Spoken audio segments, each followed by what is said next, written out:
I'm going to go ahead and get started. Good evening. My name is Maria Caballero, and I'm the chair of the Planning Commission. Actually, Danielle or Jennifer, can the attendees hear us now? Yes, they should be able to hear. Okay, great.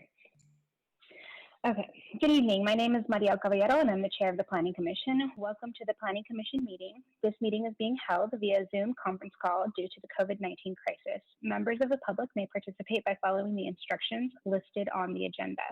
You may also view and listen to the meeting on live stream, cable TV, Granicus, and YouTube. If you would like to provide public comment, you have two methods to identify to provide public comment. All members of the public will remain on mute until the individual identifies they would like to speak and you are unmuted by staff. Following roll call during summary of hearing procedure, we will review how the public may provide comment during today's session. So at this time, we'll do roll call. Vice Chair Bonilla? Here. Commissioner Casey? Here. Commissioner Garcia? Here. Commissioner Lardinois? Here. Commissioner Oliverio? Commissioner Torrens? Here. There we go.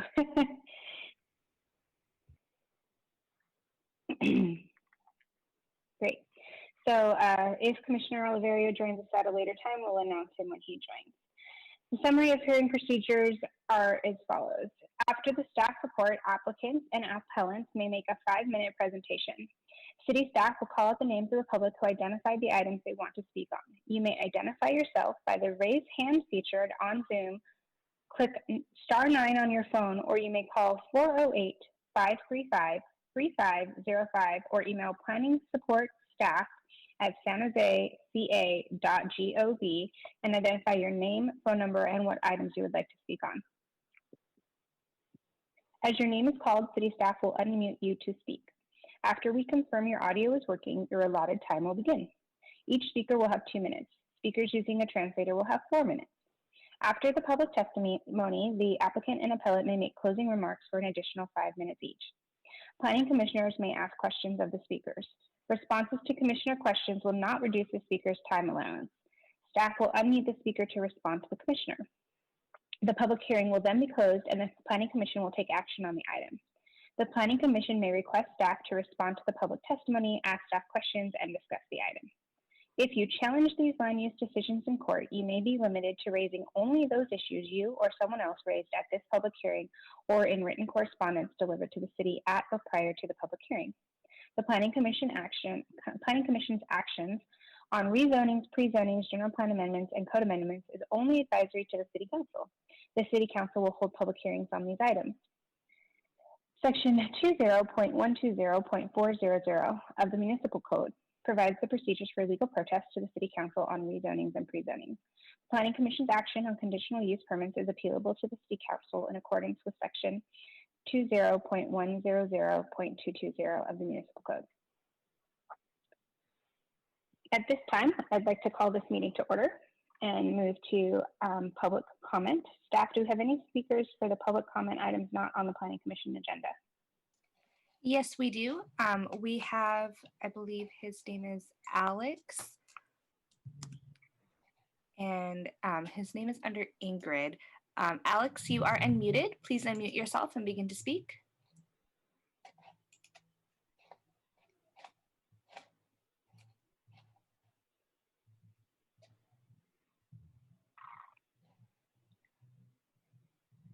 Hi, Alex. Or Ingrid? Can you hear me now? Yes, I can. Oh, I'm sorry. I didn't realize I had to click the button unmute. All right, I'll start again. Good evening, commissioners. My wife and I have owned this 6-acre parcel adjacent to Hellier Park for 35 years. It is currently zoned residential neighborhood, 8 units per acre. Last year, following an enhanced preliminary review utilizing the city's density bonus ordinance, we were granted 61 single detached home sites. At that meeting, the transportation department stated that they would only permit 15 and we would have to downsize to a density of 2.5 home sites per acre. The department based this on the VMT score assigned to our site per Council Policy 5-1, enacted in 2018. At that meeting and since then, we have cited that in 2019, the state enacted a secret regulation that if a project was within half a mile of a bus stop along a high quality transit corridor, the transportation impact should be less than significant and require no mitigation. Our site is within a quarter of a mile of 2 high quality transit corridor stops along one bus route and within a half mile of 3 other stops shared by 2 high quality transit corridors. Per the state regulation, our site more than satisfies the state requirement and all 61 homes should be granted per that regulation. We sent planning a status review memo. I attached a copy of it in my emails to all commission members and previous copied members in the planning department. In the almost 3 weeks since then, nobody has responded or reached out. We request you ask the planning department to respond to the issues raised in our memo and to place this item for consideration on the next commission hearing date, October 14th. We are happy to answer any questions you may have, and thank you. Thank you. Just as a reminder to my fellow commissioners, the Planning Commission is not allowed to discuss or take action on items that are not on the agenda, nor can we direct staff to take action. My understanding is that this project is still in application process, and it is our hope that the issues that have been raised will be resolved by staff and the applicant before this comes to the Planning Commission. Since Robert's on the Zoom, can you confirm that this application is still within the Planning Department's process? Yes, this application is being processed right now from a development review standpoint and environmental review. It's had some challenges from transportation impact, with possible transportation impacts as well as other environmental impacts, and they are being worked on with regards to the scope. As and when it's ready, it will be scheduled for a hearing, and it could go to director's hearing, planning commission, or city council. That hasn't been determined yet, but everything is being driven by the potential environmental impacts. Okay, thank you very much. Staff, do we have, and I noticed the timer wasn't working, so I appreciate that the speaker kept their comments brief and to the 2 minutes. It looks like we have another hand up of the attendees. Staff, do we know if that's to speak on public comment or on an item on the agenda? I'm thinking public comment. Phone number ending in 140. You are unmuted. Please unmute yourself and begin to speak. Yeah, I'm wondering why you're trying to make St. James Park a historical park when it's just loaded full of bums, people crapping everywhere, and needles. I mean, it was once upon a time a historic place and quaint, but it's not anymore. And, you know, the guy who just called in, he's trying to get something built, and you guys can't even get back to him. You guys really shouldn't be allowed to do anything for like the next 5 years because you can't complete anything. There's not enough fire inspectors. There's not enough resources to do things. Meanwhile, you got empty shops everywhere. I mean, and really, in the end, what are you going to do with St. James Park? Here lies the tree that hung 2 people in 1932 or whenever. Oh, here's the place Bobby Kennedy used to spoke at before he was assassinated. I mean, it really isn't that historic. You just need to get the bums out of there. And it's the whole city is a disaster. All those high rises that are around there, that high density, nobody lives in them, by the way. That's the elephant in the room nobody wants to talk about. Why 30-second mark. So many... Hello? Hi, continue. I was just letting you know you have 30 seconds. Yeah, why do you think the businesses were out of business before COVID? Nobody lives down there. The Safeway went out of business. If you had everybody living in all those high rises, that Safeway would be thriving. The movie theater, their rent went up. But you know, I mean, the cafes and restaurants, they got paper. I mean, the only businesses that I see in downtown San Jose are leasing companies because it says 4 leads has got, some sort of company. I don't know who can keep those buildings empty like that. They must be people with trust funds or something that are able to take losses on the building. I don't know what's going on. What's left downtown? Original Joe's and Hammer and Lewis. That's it. You really think that creating all this housing that your time is up. Thank you. Go ahead. Go ahead, Danielle. Sorry, I was going to call the next caller, but if you have a comment. Yes, Madam, if I may come in here. Madam Chair, St. James Park is item number 5A on the agenda. So yes, we'll get to I that. was just going to say that. Thank you. Thank you, Robert. Yes. So the last speaker actually spoke on an item on the agenda, item 5A. If this item number 2, public comment, is for items not on the agenda. So if you have your hand raised, we assume that means you want to speak on an item not currently on the agenda. And if you would like to speak on an item on the agenda, either 5A or 5B, please wait to raise your hand until we get to those items. That way the clerk can call on you at the appropriate time. At this time, go ahead, Danielle. It looks like we have another person. Okay, John, you are unmuted. Go ahead and unmute yourself. I'll wait for 5B because my comments are about St. James Park as well. I didn't understand that. Should I just leave my hand up? But I'll wait till 5B. Yes. Thank you very much, Mr. Lubin. We appreciate that. Okay, that concludes our speakers. And it looks like we have Commissioner Torrance would like to ask a question or make a comment. Go ahead.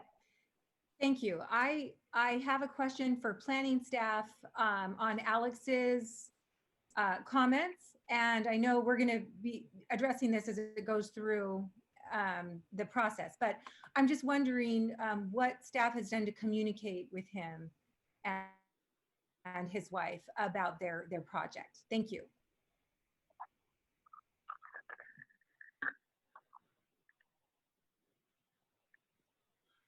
Commissioner, I understand he met with our public works staff and they are here to respond to what the meeting entailed.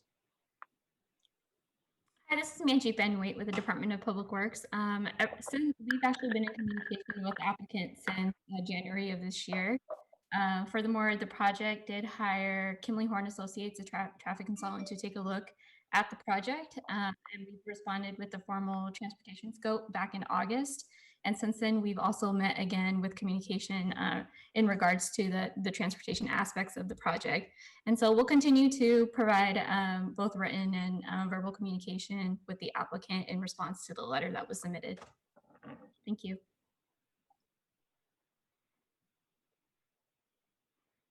Thank you. Commissioner Torrance, if you want to take your hand down, that way we can move on to item number 3, which is deferrals and removals from the agenda. Are there any items for deferral or removal from staff?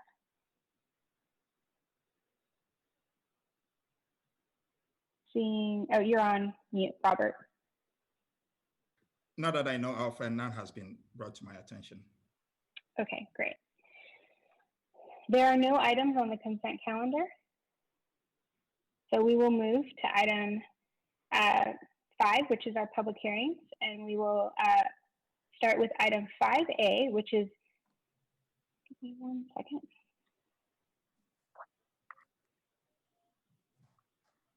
Which is file number PP16-037 related to St. James Park, Capitol Vision, and Levitt Pavilion.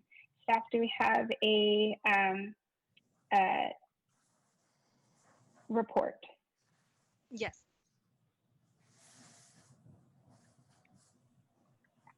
Danielle and Jennifer, could I share screen, please?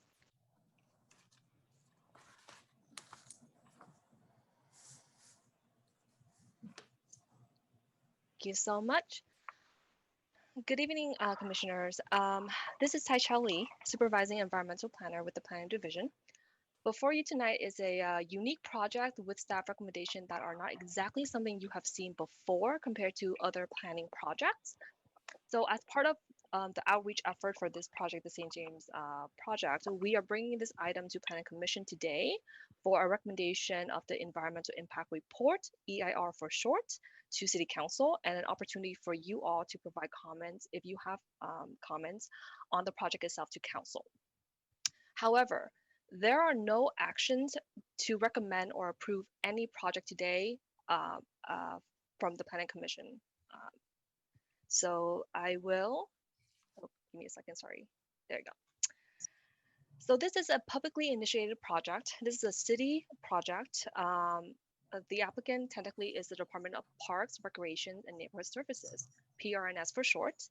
And this project is for the St. James Capital Vision 11 Pavilion project. As this is the first time Planning Commission have seen this item, Planning and PRNS staff wants to provide more context before summarizing the action that is needed here today. As part of this presentation, we will summarize the environmental setting, the project history, and then really get into the environmental review process and conclusion, which is a larger piece of the recommendation before you today. And the last part is reiterating staff recommendation to PC before public comment period. So a little bit about the setting. The St. James Park is approximately a historic, 7.5 acre historic park located in downtown San Jose. If we were still all in the office, I could point it down the street, but we're not anymore. In 1840s, during the early American period, as part of the 1847 survey, the site was one of the 3 designated public square sites. This site still exists today as St. James Park. The park primarily consists of landscape, a lawn area, mature trees. Existing features include paved walkways, seating areas, dog park, playground, restroom, memorials, and a wood stage and a fountain. Furthermore, as you've seen in the previous slide, the North 2nd Street bisects the park, splitting it into 2 parcels. And this is where the Santa Clara Valley Authority, VTA, light rail, and local bus stops currently exist. A little bit on the historic setting. As mentioned earlier, this is a historic site. In 1979, the St. James Square was listed on the National Register for Historic Places as a historic district, with the park itself listed as a contributor to the district. In 1984, the San Jose City Council designated the St. James Square, including the park itself, as a city landmark district. Therefore, this site is both national and city landmark district. Now I will hand it over to PRNS Deputy Director Nicole Burnham for more information about how the project came to be and the outreach that have already been done for this project.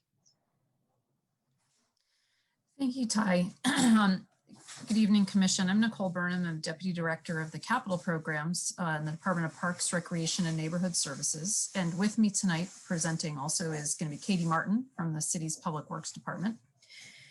Just a little bit of background and context. This project dates back and was initiated in 2015. Around that time, there was a lot of interest in the park and a lot of concern over its current condition. In November 2015, Council directed PRNS to undertake the revitalization of the park, and they established a revitalization strategy that directed us to evaluate and address 5 issues. One was addressing homelessness and feeding. One was enhancing maintenance at the park. The third was providing activation. The fourth was establishing the updated capital vision, which is what we're here to talk to you about tonight. And the last one was about evaluating governance and funding. So in 2015, 2016, the city initiated a design competition in order to identify a designer and select a preferred design for the park. And CMG won that design competition. That they were recommended to City Council as the preferred designer and design team. And so since that time, we've been working through the design process and community engagement process to build forward for this park. And so with that, I'm going to turn it over to Katie, who's going to walk you through the actual park design itself.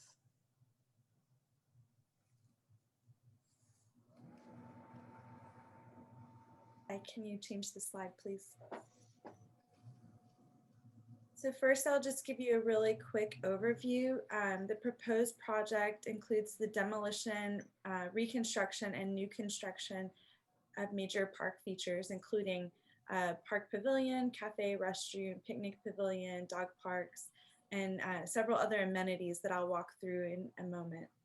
It also has some operational changes where it would allow the Parks Department to work with a nonprofit partner to have music and performing events at the Performing Arts Pavilion.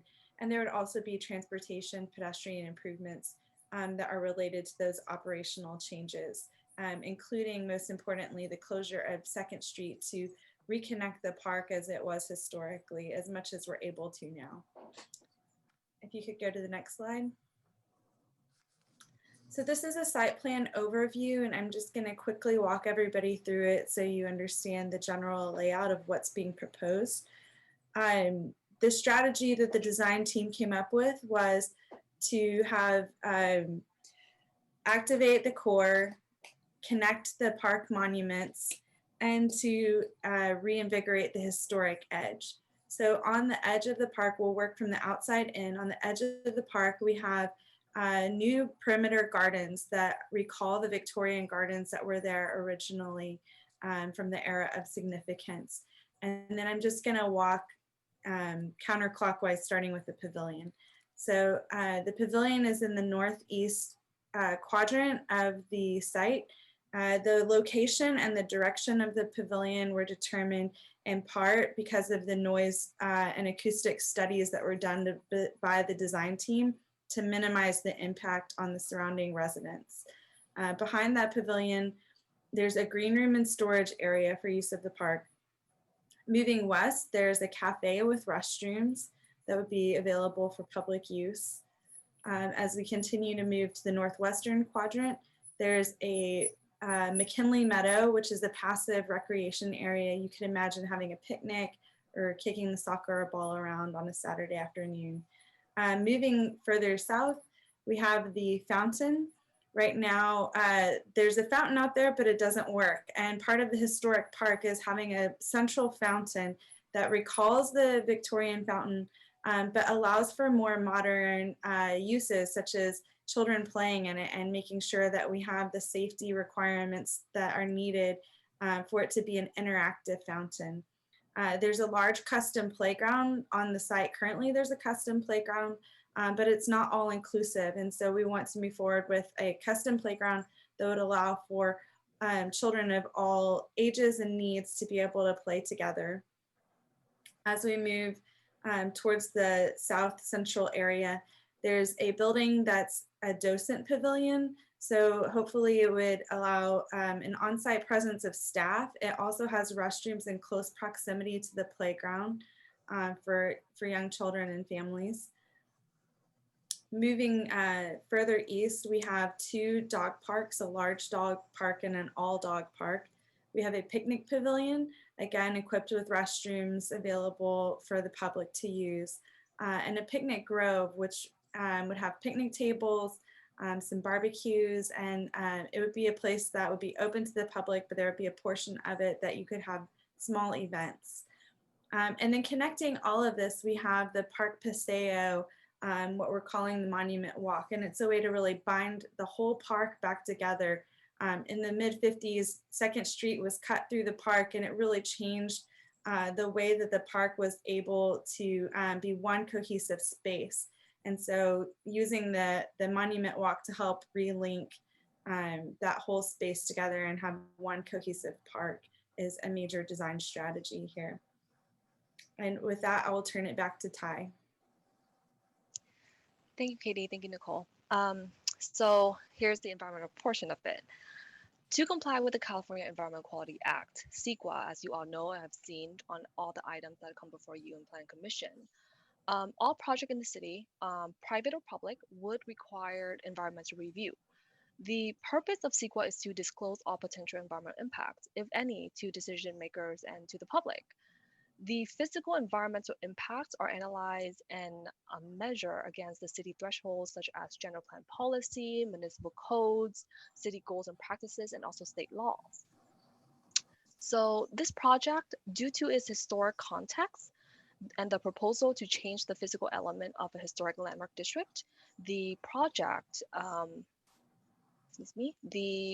went through an environmental impact report, which is the highest level of review under CEQA, EIR for short. And please note that the project is changing a national and city landmark. So the project would also need a historic preservation permit, and that is not part of this action here today. And that is a separate hearing process with the Historic Landmark Commission and the planning directors.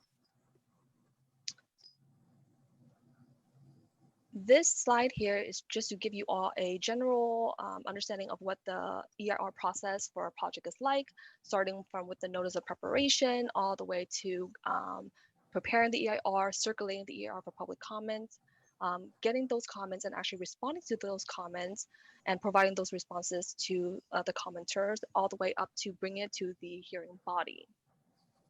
So the project in 2016 did a notice of preparation, which is pretty much, this is the scope of what we're looking and analyzing in the EIR.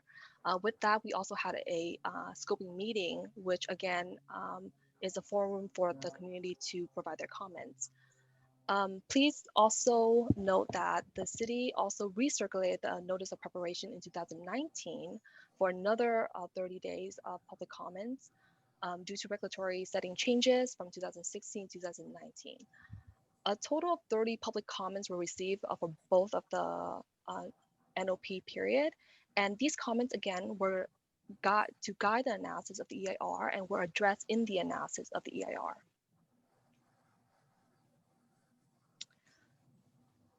As previously mentioned, the project was analyzed based on the city thresholds. Staff would like to also note that the analysis in the EIR was based on the worst case scenario, which is the potential of 300 events, 5,000 attendees, and a maximum square footage and full build out of the park, so all components of the parks. Based on that analysis, the EIR concludes that the project would have what we call significant unavoidable impacts to certain resource area under CEQA, cultural resources, which includes a historic component, noise, aesthetic, and recreation. The project would not substantially conform to our guidelines and the state's guidelines for our cultural resources. Therefore, it was deemed significant unavoidable.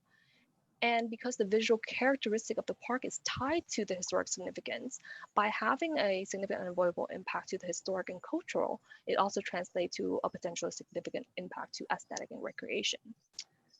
The noise component, most of the analysis also analyzed the potential of having these events in the pavilion. And the conclusion shows that the pavilion could result in exceedance of interior noise levels for certain residences on St. James Street beyond what is designated in the city general plan. And the project would have what we call less than significant with mitigation measure impacts for areas such as air quality, noise, and biological resources as it pertains to construction. And also, as part of an EIR, we have this section called the alternatives, which means if the EIR identified that there is significant unavoidable impacts, we must also identify alternatives to reduce those impacts. And here are 8 of the alternatives that was analyzed in the EIR. Since the cultural and the noise were significantly unavoidable, we looked at alternatives such as a relocation alternative to just the pavilion itself, which could reduce the noise. We looked at enclosing the pavilion, but still providing the 5,000 attendee capacity, or just enclosing itself with its footprint that it currently is proposed. And also a pavilion with no concert alternative, and a full design alternative to avoid both noise and cultural impact. The EIR was circulated for 45 days from May 19 to July 6 of this year. 33 comments were received, and most of the environmental related comments and concerns are listed here on this slide. The 2 major themes that staff would like to highlight were there were a lot of comments about the noise and the historic, just as how, but there was nothing about the changing the inadequacy or changing the threshold or changing the significance in the EIR. And staff also provided responses to all these comments, and that is available online. Staff also notified the commenter of the availability of these responses prior to this meeting.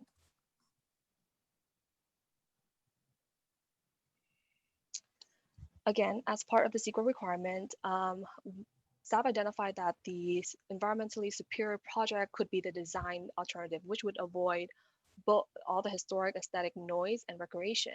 However, this alternative would not be consistent with some of the project objectives, which is what we would use to measure if the alternative is feasible or not, and would it meet the goals of the objective of the project. Specifically, objective that speaks to enhancement and provide opportunity for gathering and use of the park through music venue or facilitate a facility community through music and programs.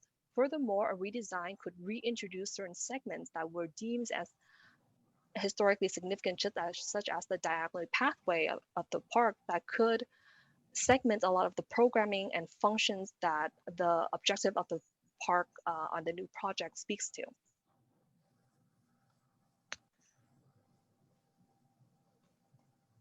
Oh, go back here for a minute, speaks to, so therefore, as required by the municipal code and the CEQA guideline, the decision maker of a project of an EIR, in this case, City Council, must specifically adopt what we call a statement of overriding consideration for the project. And these are to accept that the project set forth will show benefits that the project overweights a significant environmental impact. These matters have to be supported by evidence. And for us, we have the Exhibit D in your staff report today, which is the statement of overriding consideration and the CEQA resolution itself. And the project was analyzed for that under being consistent to the the envisioned San Jose 2040 general plan, the 2015 St. James revitalization strategy, and furthering the mission of the Activate SJ plan, that all are which city plans and policy and goals.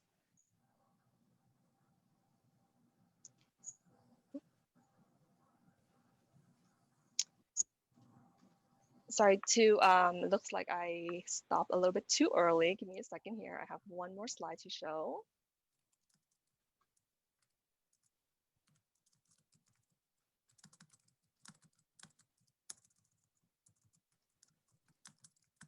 Here we go. So future hearing action.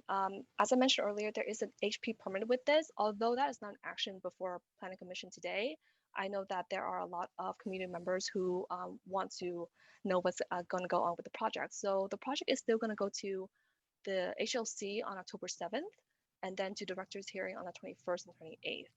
And the project, and that's only for the HP permit. The project and the final EIR decision will be made by City Council on October 27th. I also want to, you all have received approximately, I believe, 9 comments from the community before this meeting on this project. And staff have wanted to say that staff have reviewed the comment letters to Planning Commission, and a lot of the comments revolved around the purpose of the EIR, roles and planning, roles of the Planning Commissioner, and they also reiterate the wants of alternative location or smaller scale projects, and reiterating the loss of historic significance that the project is going to bring. And staff would like to reiterate that the purpose of the EIR is to disclose potential impacts. Based on the EIR analysis, including the responses to comments and the full final EIR itself, staff maintain that the analysis have fully disclosed potential environmental impact of this proposed project, and not just the concern of the project nature on the park itself, and that the comments presented in the comment before this meeting and during the EIR circulation period do not present new information that would change our analysis. With that, staff recommends that the Planning Commission recommends to City Council to adopt the EIR with the statement of overriding consideration and the mitigation measure reporting program in accordance with CEQA, and also an opportunity here to provide any comments on the project itself to City's Council as well. Staff concludes our presentation and are here for any questions or comments from commissioners. So at this time, we'll go to public comment. I believe I already opened the public hearing, but in case I didn't, I'm now opening the public hearing, and we will move to public comment for item 5A, PP 16-037, which is the environmental impact report and historic preservation permit for St. James Master Plan Park.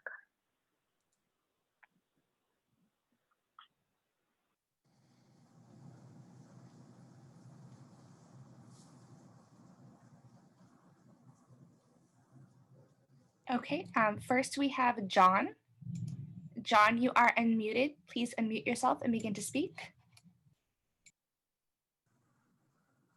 Hi, good afternoon. I kind of take exception with the gentleman that talked about people not living in the high rises. We live across the street from the park, and we're extremely concerned about the noise. Part of the thing to get our support many years ago, we were promised that we would get heavy duty windows to block out the sound because nothing could be done about the sound. So, I would like anybody who would like to move forward to come and live in this area, spend some time here, and pay attention to and listen to music, not just have somebody professionally study it, but listen to what happens to the music. Somebody playing a loud radio bothers us. So we're bothered by that, but they apparently think they've taken it into consideration. The second thing is the sanitation issues in the area. Those are very real and ongoing, and the lack of follow-up on them. The park, as envisioned many years ago, was mainly to restore it to its original base, but to add the pavilion, the original pavilion design also took into consideration the sound. They've changed that, and we haven't seen any studies of the new pavilion design.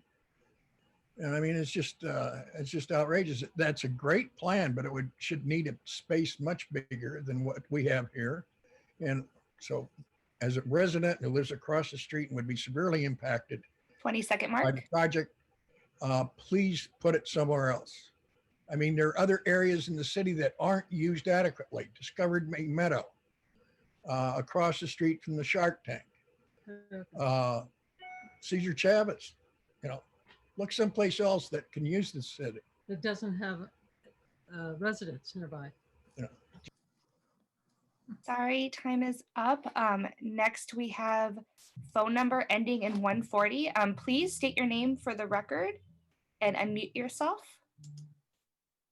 No, Danielle, I'm sorry. I think this person has already spoken to this item. This was during public comment. That person already spoke. Okay. Let's see. I think then Maria Peterson, you are unmuted. Please unmute yourself and begin to speak. Yes, how is the pavilion and loud concert noise during the day going to mitigate homelessness at night? Because when you have structures like that, homeless people will come in and move in at night.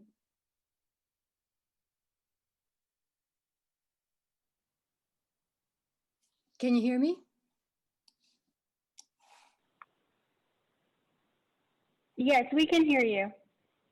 This is a time for you to continue speaking. We don't respond to questions until after public comment. Thank you. Oh, I see. So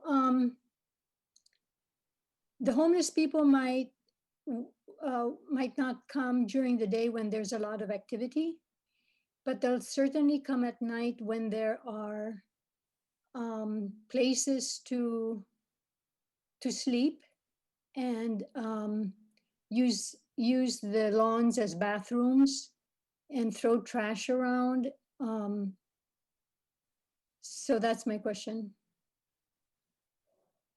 I don't see how the pavilion is going to help. I think it's going to hurt.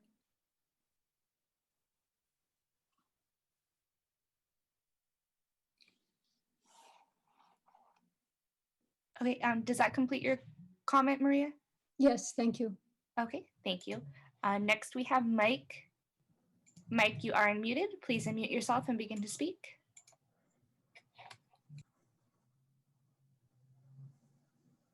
Hi, this is Mike with Preservation Action Council.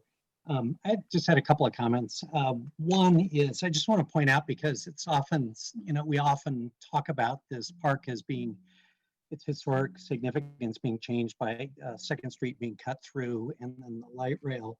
But I just point out what you all, I think, know is that cut through happened in 1955, and the listing on the historic register occurred in 1979. So we can't really blame that for the the denigration of the historic significance completely.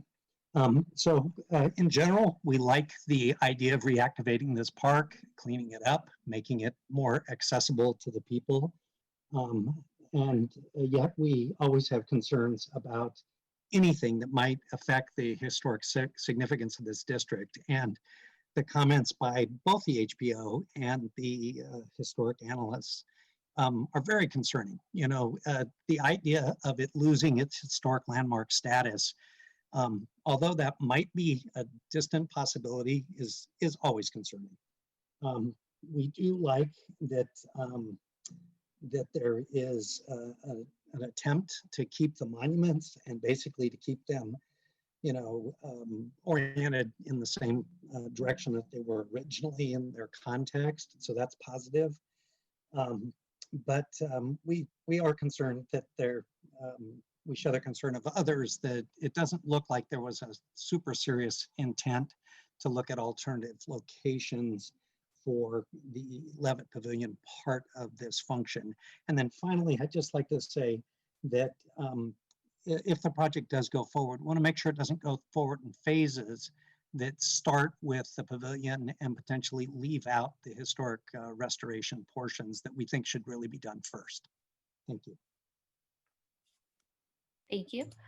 Next, we have Stephen. You are unmuted. Please unmute yourself and begin to speak.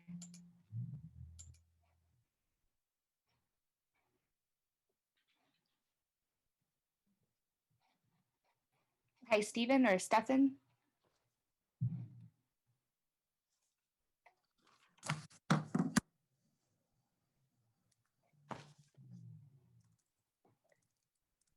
Stephen, you are unmuted. There you go. There Can you you go. Yeah, I can hear you. Okay. My name is Tim Quigley. I live at St. James Park, along with John and Maria, who spoke previously. We're the longest standing unit, the only unit condominium building on the park since the late 1980s. There are 32 units with us. The James has just opened on the southwest corner. I personally support the revitalization of the park, but I strongly object to the pavilion and the restaurant. The EIR clearly states that there is no guarantee that the sound levels and duration requirements will be adhered to during the performances. And looking at the worst case scenario with 300 performances, that's one every day for 10 months of the year, 50 of which would be 5,000. My bed, not my bedroom, not my condo, is 65 feet, but my bed is 65 feet from the back of the pavilion.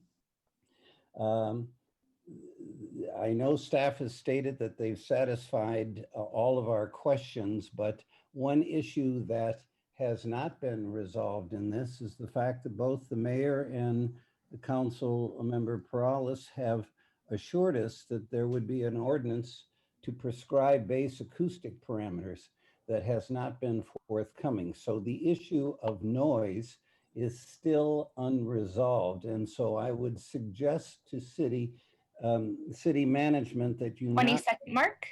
That you not represent that it has been. I would recommend strongly that you shift to the alternative site at Discovery Meadows for the pavilion component of the revitalization plan.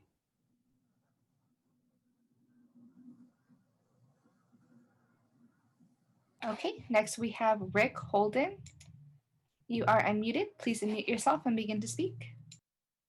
Hi, my name is Rick Holden, and I'm the immediate past chair of the Friends of Levitt Pavilion San Jose, and we've been working on this project along with Katie and Nicole for the last almost 5 years, I think. And the immediate thing that I would like to have you know is that we have past precedent for this. There are 9 other Levitt pavilions in the United States, and they all are successful, and they all deal and have dealt with the same issues that we're talking about here. All of them, with one exception, are in parks very similar to St. James Park. There's one in Southern California, and they have apartments and condos that are much closer than anything that we have up here. And the condos use it as a selling point because they feel that they can have people listen to the music and enjoy it. And I think that we can have that happen here as well. I encourage all of you on the commission to look at levitt.org, levitt.org, and you can see where some of the other pavilions are and how successful they are. It will change everything in this park to have the pavilion where it is. I know it sounds daunting for 300 concerts. I certainly don't anticipate that. I think she said that was worst case scenario. There's a requirement from Levitt for 50 free concerts, and that's what we're aiming for to start with. Ultimately, we will have more than 50, but I think the worst case is 300, and I doubt that we'll be there anytime soon. So I really encourage you to pass this along to the city council so we can follow up on this and get it constructed. Thank you. Okay, next is Victoria. Victoria, you are unmuted. Please unmute yourself and begin to speak. Yes, I live in the same building with Tim and Maria, and our bedroom is approximately the same distance as Tim's because we're directly above him. And I hear what Rick is saying. I want to know what his definition of success is, because we've had the experience of having concerts directly across the street. And in no way, shape, or form did the noise abate at 10 o'clock at night. It went on till after midnight, and it was loud. And the people that live here are not really looking forward to having those kinds of events happening even 52 times a year, much less 300. So it seems, I like most of what you've designed for the park. If you would make sure that whatever happened with the concert venue was something that didn't have loudspeakers, that would make a big difference. But the idea of having loudspeakers and a lot of noise from, like mid-afternoon until midnight at night is very daunting, and it's very infuriating as well. The other thing is, if you put 5,000 people in that park, you won't have a park. The last time we had a large crowd in the park with a concert, the park was torn up for over a week. So you're talking about doing something that could actually destroy what you're trying to build, which doesn't make any sense to me. I want to know where the standards for the EAR came from too. 20 seconds left. Yeah, and I realize I'm asking a question which you can't respond to right now. Those are our major objections. Mostly it's the noise. And it would be nice to think our city cares about us as citizens and taxpayers.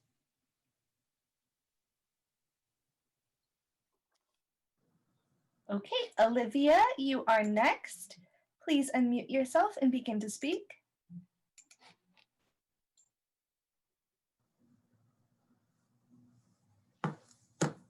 Hi, Olivia. Yes, and I have Sean Atkinson here as well. He's going to speak. Hi, we work on the park, and we represent the St. Clair Historic Preservation Foundation. And so we have a building that was built in 1892, and we're right next to St. James Place, where you've already heard from some of the residents. I take a little bit, I'm taken back by Rick Holden, who represented the steering committee for the park and is now on the Friends of Levitt. I've visited several of the Levitt pavilions. And if you look at the one in MacArthur Park, which happens to be kind of similar to ours right now, with the disarray and the blightedness of it all, I went to a concert there. I went there with other city people. They're Friends of Levitt had went bankrupt, and they merged it with Pasadena's Levitt Pavilion. So it was in the surroundings of the park. It was terrible. It smelled like urine. The toilet paper was on chains inside of porta potties. It was terribly maintained and the concert was unenjoyable. And so you have to really be honest with this. I don't know if there's any other Levitt pavilions that are within 65 feet of a residence. Some of the newer ones, Denver, other ones have been built outside of the blighted areas and have been put into fields, just similar to Discovery Meadows. So we really need to look, when you want to make a decision on this, you need to look at where those Levitt pavilions are located, which I'm even surprised we're using the name Levitt Pavilion, because in the EIR we did not. We haven't signed them to a contract yet. We keep acting like this is a done deal, and we're way ahead of ourselves on this. I happen to also feel that to ignore all the historical attributes, the centerpiece of the historic district, is a shame. And we highly object to this project on the Levitt Pavilion. Thank you.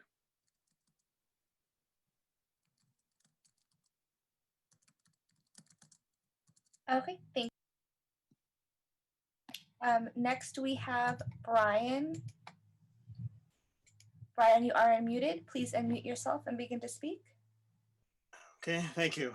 Brian Grayson, member of the board of Levitt Pavilion, and there's several other board members on hand tonight also who are listening and may speak, or at least will be monitoring the conversation. I just wanted to mention in terms of the sound issues, I mean, obviously the city and Levitt, both the national organization as well as on the local level, are very concerned about that and are looking closely at it. And that's why the mitigations that are included in there have a strong end time of 10 o'clock. And I know there's been experiences in the past where things have not worked out well in that regard, but it wasn't Levitt and it wasn't monitored the way this will be. And if you look at the EIR, and I imagine staff can give more detail in their response, so just what's included in there in terms of how sound will be monitored on an ongoing regular basis throughout every show that goes on there.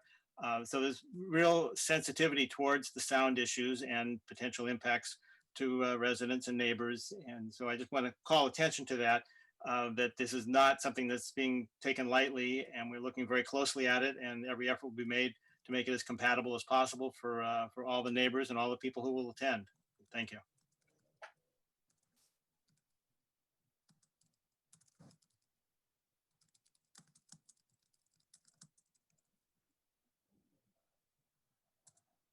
Okay, that concludes our speakers for this item.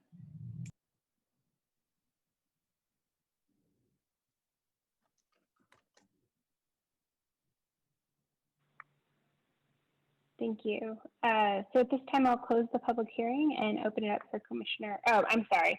At this time, we'll let staff respond, 5 minutes to respond to the public comment, and then we'll close the public hearing and then go to Commissioner questions.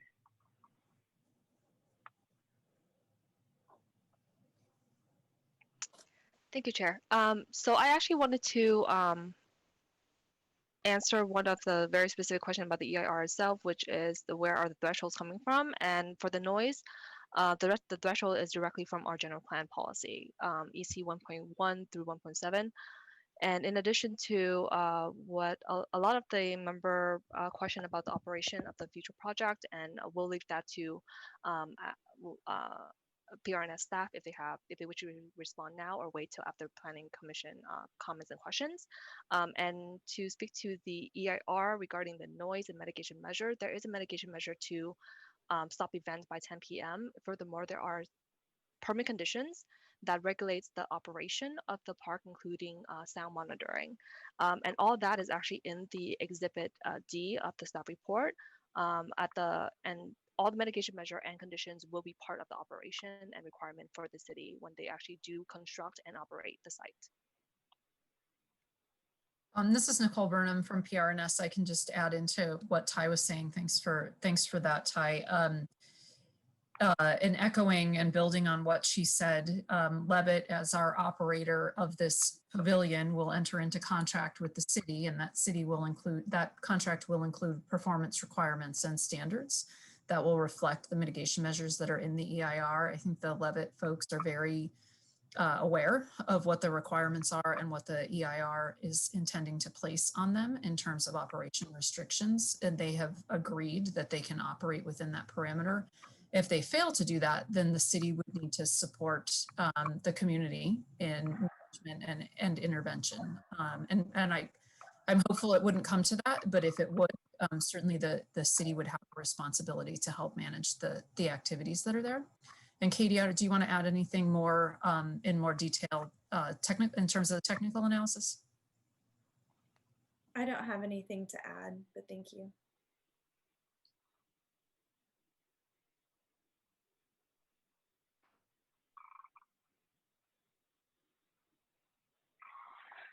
Okay, so I will go ahead and close the public hearing. At this time, it looks like I have two questions from two commissioners. So let me call on Commissioner Torrance, who's had her hand up for quite some time. Go ahead, Commissioner Torrance. All right, thank you very much. So my questions about the pavilion being in St. James Park. I know that we have some other outdoor venues downtown, and I'm just wondering how well utilized they are, like how many concerts they host per year. So Guadalupe River Park, it doesn't have a pavilion, but it does have a lot of events there, and I've heard music there. So that's one that I'm counting. And then Cesar Chavez Park, how many free concerts are held there per year, as well as at the Discovery Meadow Pavilion. So those questions are leading to the question of, is this pavilion, Levitt Pavilion, needed downtown?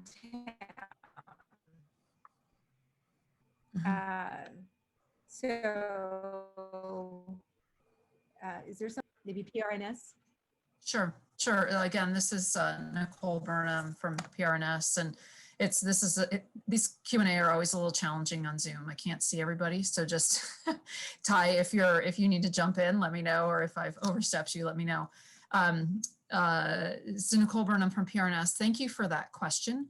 I think the difference is that the event spaces that we currently have are activated by community groups and various kind of either private or nonprofit events. For example, San Jose Jazz, one of the biggest events that we have in downtown San Jose at Plaza Park, which hosts a large number of, usually has a large number of attendees each year.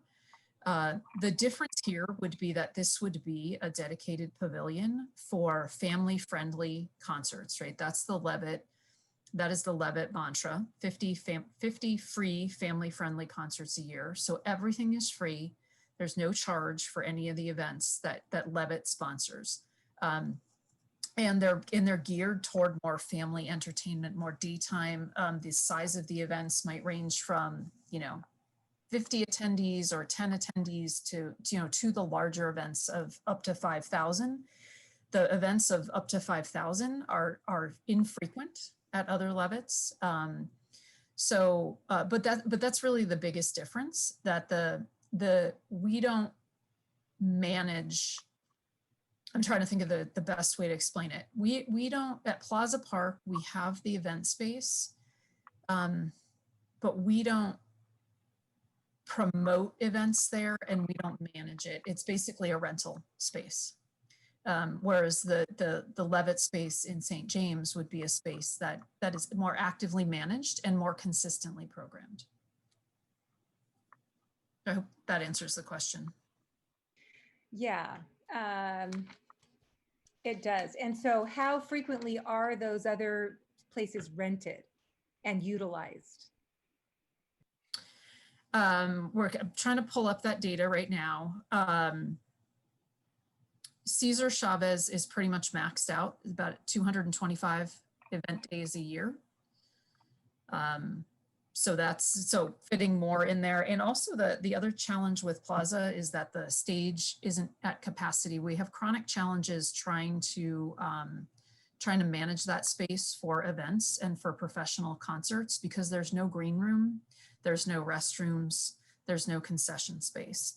And so what we're proposing in St. James would provide all of that for us to make it a more user-friendly space.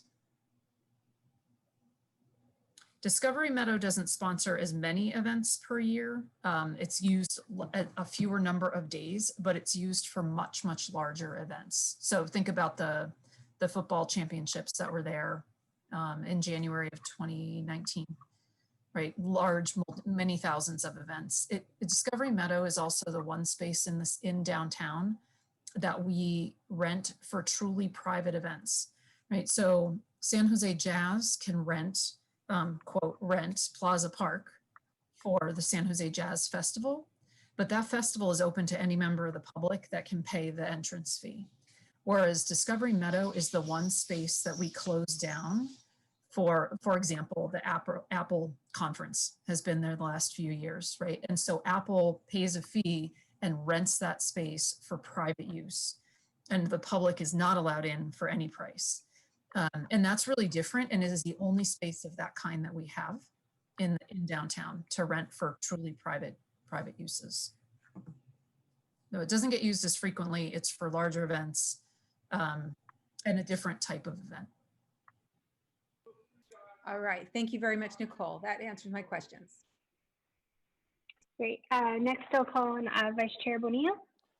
Thank you, Chair Caballero. I'm going to piggyback a little bit off of Commissioner Torrens' comments. I think one of the issues that strikes me talking to a lot of the residents in the area is that although we hear residents who are legitimately concerned about noise, I think the elephant in the room that perhaps was raised in the initial public comment was no one's actually enjoying that space right now. Residents in the area aren't using that space. They're not, walking through the park and having picnics. They're not kicking the soccer ball, as one of the city staff stated. So I think that's something that needs to be talked about, that this is a space that's there, but it's not being utilized. That's not to say, and that there are many more residents that perhaps aren't here tonight who feel that there's a space that they cannot use with their families. We understand why. Equally, though, I don't want to minimize in any way the concerns of noise, and because those are also real. But we are in the largest city in the Bay Area, a large American city. These types of things do happen.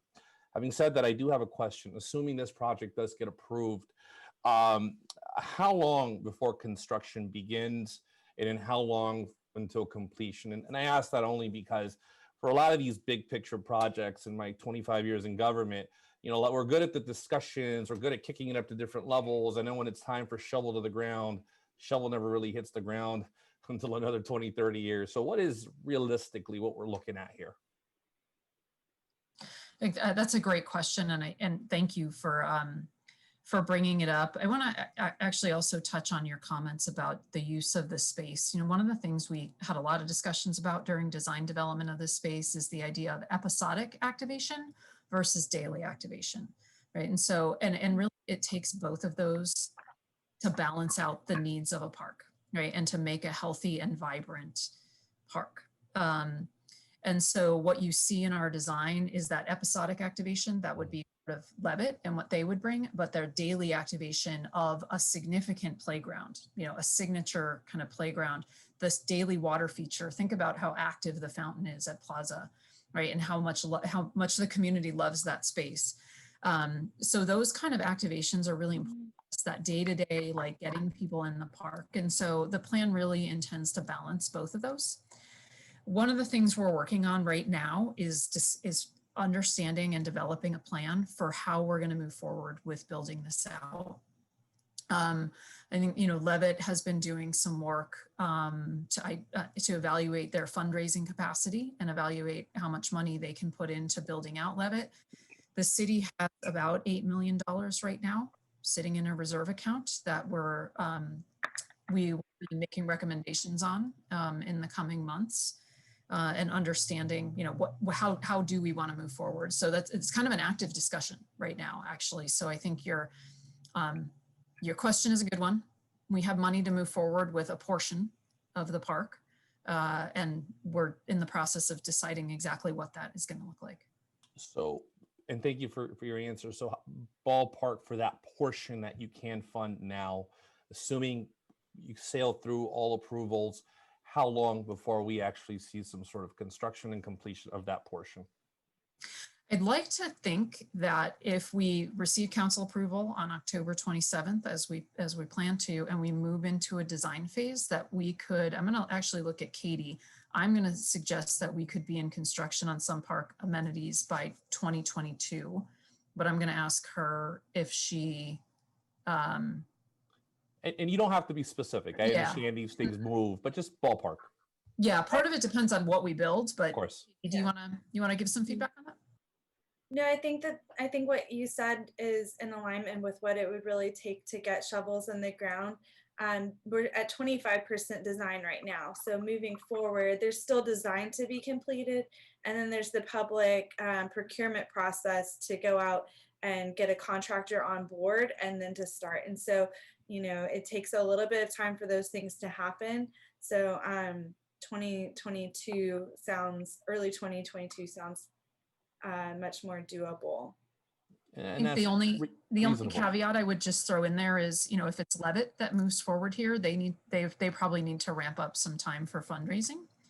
So that it could be a little bit later. Again, it partly depends on what ends up being built. Walk me through, and thank you for those answers. Walk me through the restaurant concession part of it, particularly. Is that something where the city owns the facility and then we lease out? And then how do those dollars get used? And again, this is just my hypothesis. Walk me through that. Good question. It could lead us down a rabbit hole into a lot of city park charter, right? And what we're allowed to do and not do by park charter. On the surface, we would build it and look to concession it out and rent it out, hopefully to a local partner. I could see us being interested in one of our current nonprofit partners that works in food service. I think that would be a really exciting and interesting use of that space. But I think a lot of that remains to be seen, and I need to work with my partners in park operations of what they'd want to see there. But I think we would look to, we do have the capacity as a department to run food concessions. We do it at Happy Hollow. We're going to do it at the Arcadia Sport Fields. But I'm not sure that would be our plan here. I think we'd prefer to probably try to lease it out.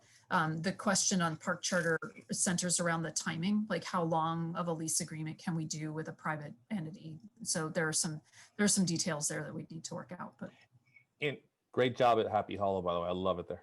My kids do particularly. As far as the funds, though, from the lease, would those go into the kind of the general fund, or would those go specific to the park itself? And again, if you don't have that answer, that's okay. I'm just kind of thinking out loud here with you. No, I know, again, it's a great question. And I don't have the answer because part of it depends on how we set up the concession. There are a lot of scenarios under which it goes into the general fund, but there are some others where it becomes some portion of that funding we can put back into the park. And it's just a discussion we need to have with the budget office as we move forward.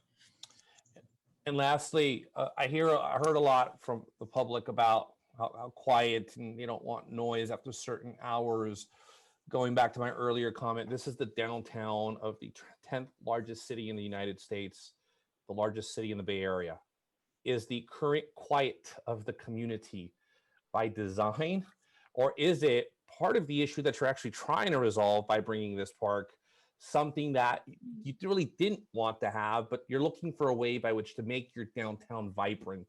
I think it's kind of an open-ended question, but to the core, is the goal really to reactivate in the San Jose's downtown?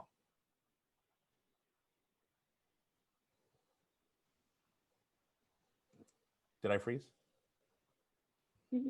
You're fine. I think Nicole may have frozen. Or my question. My question can be kind of boring. I can speak to that. I think that the goal really is to create some vibrancy, but I don't think that that's incompatible with a really comfortable residential experience. There's a lot of mitigation measures in place in the EIR recommendations on decibel levels, base levels, times that things can begin and end. And so all of that's in place to help with the mitigation measures and to make it a comfortable experience for residents nearby. But I think that the park definitely could use some vibrancy.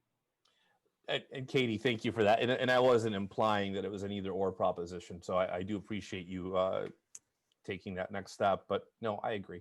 So I conclude with my questions, Chair Caballero. I think it's a great concept, but clearly to your point about comfortable. And it sounds like there's some details, particularly on the noise, that need to be worked out.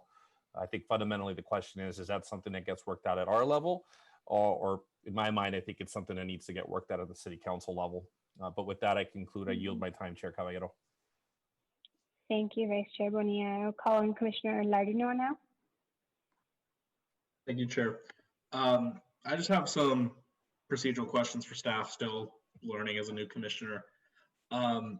So I believe someone said that the purpose of an environmental impact report is to disclose environmental impacts. And I noticed that the majority of the impacts highlighted in the report, there was some kind of mitigation strategy there. But is that required? And because I know we're talking a lot about the noise, and the report didn't offer a mitigation for the noise, and basically, to my understanding, said that no mitigation was really possible. So could you explain a little more on how that works?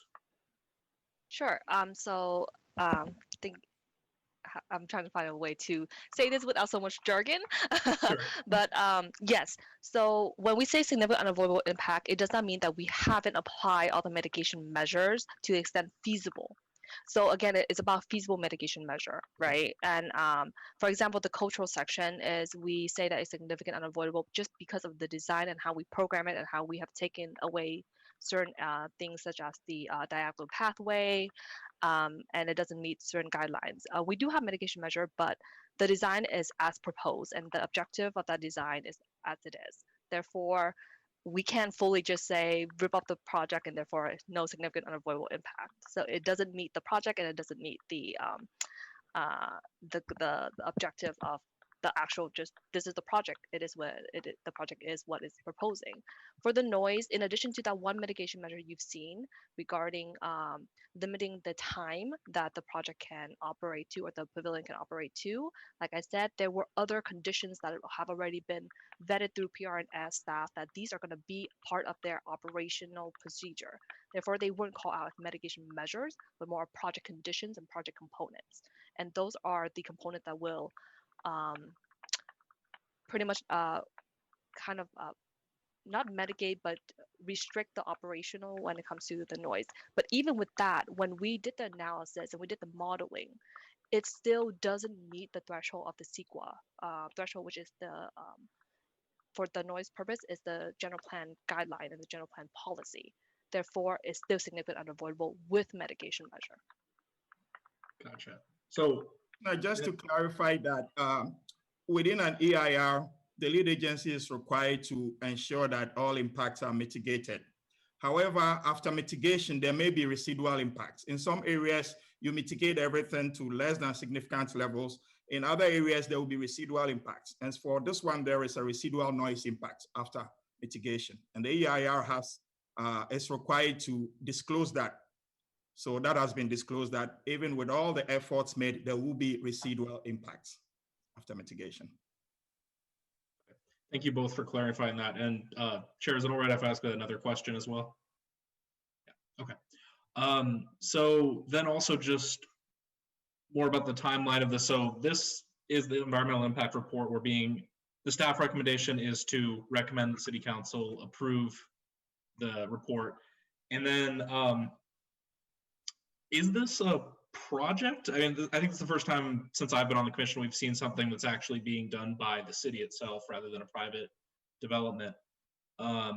So does that go through is there gonna be a project like permits and all that goes through the planning process as well? There is no planning permits that would be an action for planning commission. So that's why the action was more of recommendation to City Council about the EIR and making comments on the project. The project does have a historic preservation permit, but that is separate from planning commission, and that's going to go through the historic preservation, the HLC, the Historic Landmark Commission, and the hearing body for the HP permit is directors of planning. Okay, so barring any unforeseen change in circumstance, this is the last time the planning commission is going to see this. That's correct. Okay, thank you. Great, thank you, Commissioner Casey. And other commissioners, if you could lower your hands once you're done speaking, unless you want to ask further questions in the future. Thank you. Yeah, so assuming this project goes through, what entity would be responsible for monitoring the noise levels and ensuring that these concerts end at the stated time to actively monitor the sound levels and make sure that they close on time? The mitigation measure speaks to city's responsibilities and whoever is our vendor for certain component of the project. So since this is a city project, it will be city's responsibility. So the city would be there and have a representative there actively monitoring the sound levels and ensuring that the concerts end at 10 o'clock? Depending on the the type of events, and yes, since the mitigation measure speaks to that all events in the pavilion stops at 10 p.m., it has to stop at 10 p.m. And to add to that, my understanding is that PRNS would have an operational agreement with whoever is going to be providing the event, so that will also be in there. Yeah, but I mean, you can have the agreements ahead of time, but in actuality, in terms of how it actually plays out, I'm concerned, as the citizens are, that we signed these agreements and nobody actually monitors this, and the folks that are living near here are having to. We made all these promises that we would stop at 10 o'clock and we wouldn't go past these noise thresholds, and yet nobody's monitoring it and ensuring that they are adhering to these guidelines. What assurances do we have that that would happen? Ty, I can help you with this too. As Nicole Burnham, I apologize for Zoom kicked me out earlier. That's just not the stuff that happens at City Hall. I apologize for that. But operationally, ultimately we say the city, but it falls to PRNS, right? And we would have a dedicated phone number of a contact person that the community could reach out to during the event if they feel like noise levels are too high, or if the concert is running past 10 o'clock. We would be coordinating closely, certainly with the Levitt folks as the operator. But ultimately the responsibility falls to PRNS, and we, this is an issue that we do navigate at other spaces, event spaces where we have activities. So if that helps answer the question. So it's more of a passive role. You would wait until someone notifies you from the public that it sounds too loud. Two different things. Two different things. I mean, yes, but during the events, there is a requirement that noise be monitored in real time. So at the soundboard of the event, there is consistent recording, and this is not unusual for event spaces like this. So at the soundboard, there is decibel level recording and monitoring around the space to evaluate in real time what those decibel levels are. So the sound managers and engineers can manage the noise in real time. So there's that aspect of it. And if that is failing, there is a backstop for the community to be able to make contact beyond, the people who are on site. And what sort of repercussions would they face for exceeding these sound levels or playing past 10 o'clock? That's a good question. That's a good question. And I don't know. As I sit here today, I think it's something we need to talk through with the Levitt group, and with the attorneys on how we might manage that. I mean, because if I was living in that area, I'd be really concerned that nobody's going to really monitor this, and that it's just going to be something that falls by the wayside, and they'll be stuck with what was originally supposed to be a mitigation measure that was already a tough pill for them to swallow, just becomes adding insult to injury at some point. So, I understand. Mm-hmm. Thank you. I just would like to also point out, if I may, that the mitigation measures also stipulate in the beginning, the first several events have to end by 8 p.m. There's a lot of things in the mitigation measures to help kind of ease into this relationship for the community and the city and the operator. So there's a stricter mitigation at the beginning that then leads into the 8 p.m. event or the 10 p.m. deadline further down the line. So there's some chance early on to kind of catch these issues as they come up and address them right away. Thank both of you. Appreciate it. Commissioner Oliverio. Thank you, Chair. I think really the task at hand is, do we approve of the work that staff has done on the EIR? Do we think it's thorough and complete? Do we feel it's provided adequate alternatives? Similar to a private project, if it met the requirements, and you know, approving staff's work doesn't necessarily give an opinion on the particular project. It just means it has the staff work been adequate. And so I want to support the staff recommendation as stated in the paragraph. I don't want to read the paragraph. It's been very apparent what's in those multiple items, but I make a recommendation to move that item. Thank you, Commissioner Oliverio. Do we have a second? I'll second. Thank And you, the only Commissioner comment I will Bonilla. make is I don't believe this project will happen anytime soon. There's not enough funding. It'll require a general or specific park tax increase, which has been pondered by the city council. So 2030 at best, by my guess. Like to be wrong, but that's what I think it'll be. Thank you. Great.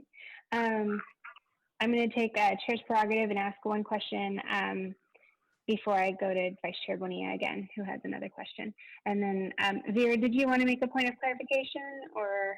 No, actually, I just wanted to ask Commissioner Oliverio to note when he came into the meeting, and also, was it Commissioner Bonilla who seconded the motion? Commissioner Bonilla did second, yes. Yes, Thank you. I do have Commissioner Oliveira at 6:50, but if he can clarify, that would be helpful. I came in approximately during the public comment, so prior to this item being discussed. Thank you. Thank you very much. Thank you. Okay, so staff, if you could just briefly discuss the mitigation measures that are going to be taken to address the homelessness issue. I did notice that there was a discussion related in the report related to moving some of the food distribution to the African American Community Services Agency. I think that many of the residents have sort of alluded to the ongoing issues within the park that we are all very aware of. And, you know, I think I live downtown. I go by St. James Park a lot. I think that this is a great potential addition to the community. Would love to see more live music happening in the city of San Jose in any form. And I think that the city is doing a great job of easing into this. And then my second question is related to, can you just explain a little bit more about who's going to be running the concerts? Is that Levitt themselves? And is that what the relationship with the Levitt Foundation does, is that they operate the concert venue? That's a little confusing to me. So 2 questions. I'll take the second one first because it's easy. Yes, that would be the role of Levitt, would be to operate that the concert pavilion, the green room, manage the event lawn with support from city staff, right? They'd be responsible for booking the events and hosting the events and managing them, with the city likely providing some maintenance support. And now, because it's the Vinny wanted to hear a little bit more about the feeding. So, you know, we talked earlier. Wait, one more. Oh. Hold on a second, Nicole, before, just to follow up on that, you mentioned that the city would support with maintenance, but would Levitt be primarily responsible for maintaining the actual structure of the pavilion and the grass area, or would that cost be something that the city would be responsible for? Or is that still being worked out? Totally understood if you haven't gotten there yet. The details of that are really still being worked out. I think Levitt would be the folks that are on site every day and sort of really navigating the park and managing it. And so, you know, the similar relationships that we have, like with Guadalupe River Park Conservancy, they address what they can, but then when they need additional support, they call in resources from the city to support them on, you know, things like electrical work, plumbing, you know, resources that they won't have on hand. Thank you. Okay, now you can address the homeless issue. Sure, that's always the trickier issue, isn't it? You know, I mentioned earlier when we first started out talking about the revitalization strategy, and which was a multi-pronged approach in it really to address the social issues that are happening in this park. The first of those 5 issues was about addressing homelessness and feeding.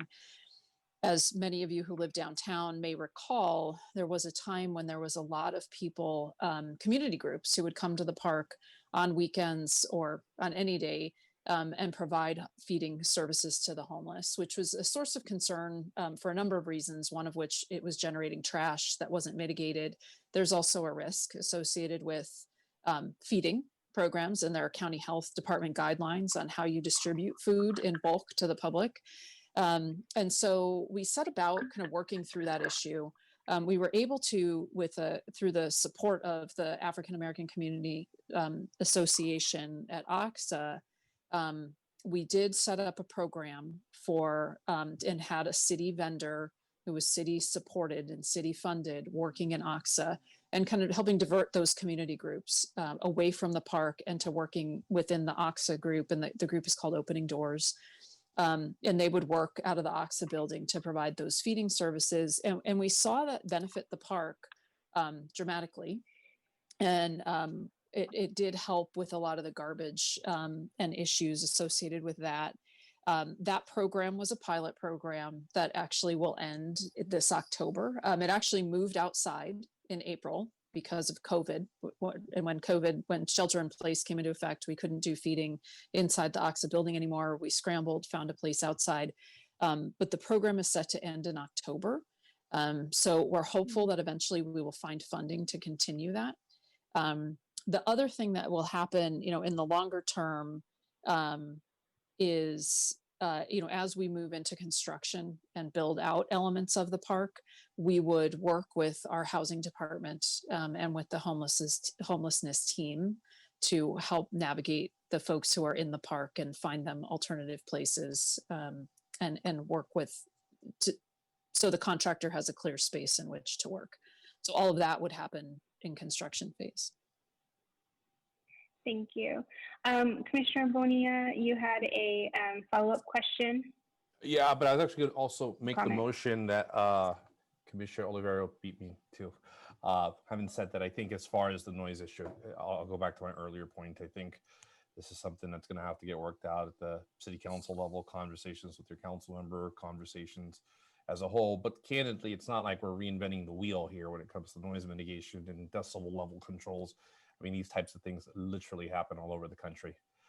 So of all the concerns, I think it's the one that's got the best framework, just a matter of discussion and negotiation. So with that, I conclude my comments.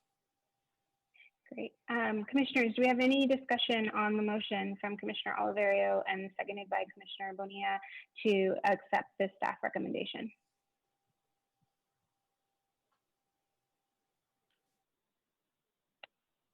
Seeing none, I will call the question for a vote and do a roll call vote.